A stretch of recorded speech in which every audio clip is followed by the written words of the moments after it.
Idol, sobrang payat ko. Kahit anong workout, hindi ako natapa. Tinigilan ko na pag-yosi at paglululo, hindi pa rin ako nagiging ng weight.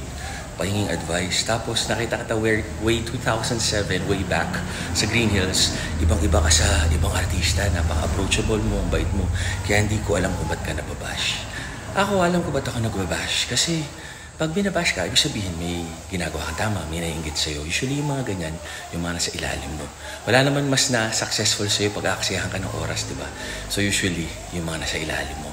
And then kung gusto mo mag-gain ng weight, bumuhat ka lang, mag-gym ka, weightlifting, huwag ka na muna mag-cardio. Weightlifting, 10 reps, proper form. Yun lang, 10 reps proper form, 3 sets sa lahat ng exercise. Tapos i-split mo na lang, everyday mag-workout ka kahit 30 minutes lang. And then damihan mo, kaya mo ng protein tsaka healthy fats. Tapos quality carbs. Yun, balikan mo in 21 days. Tama kayo, mali ako na siya. Dr. Do works for you. Happy, healthy guys. God bless.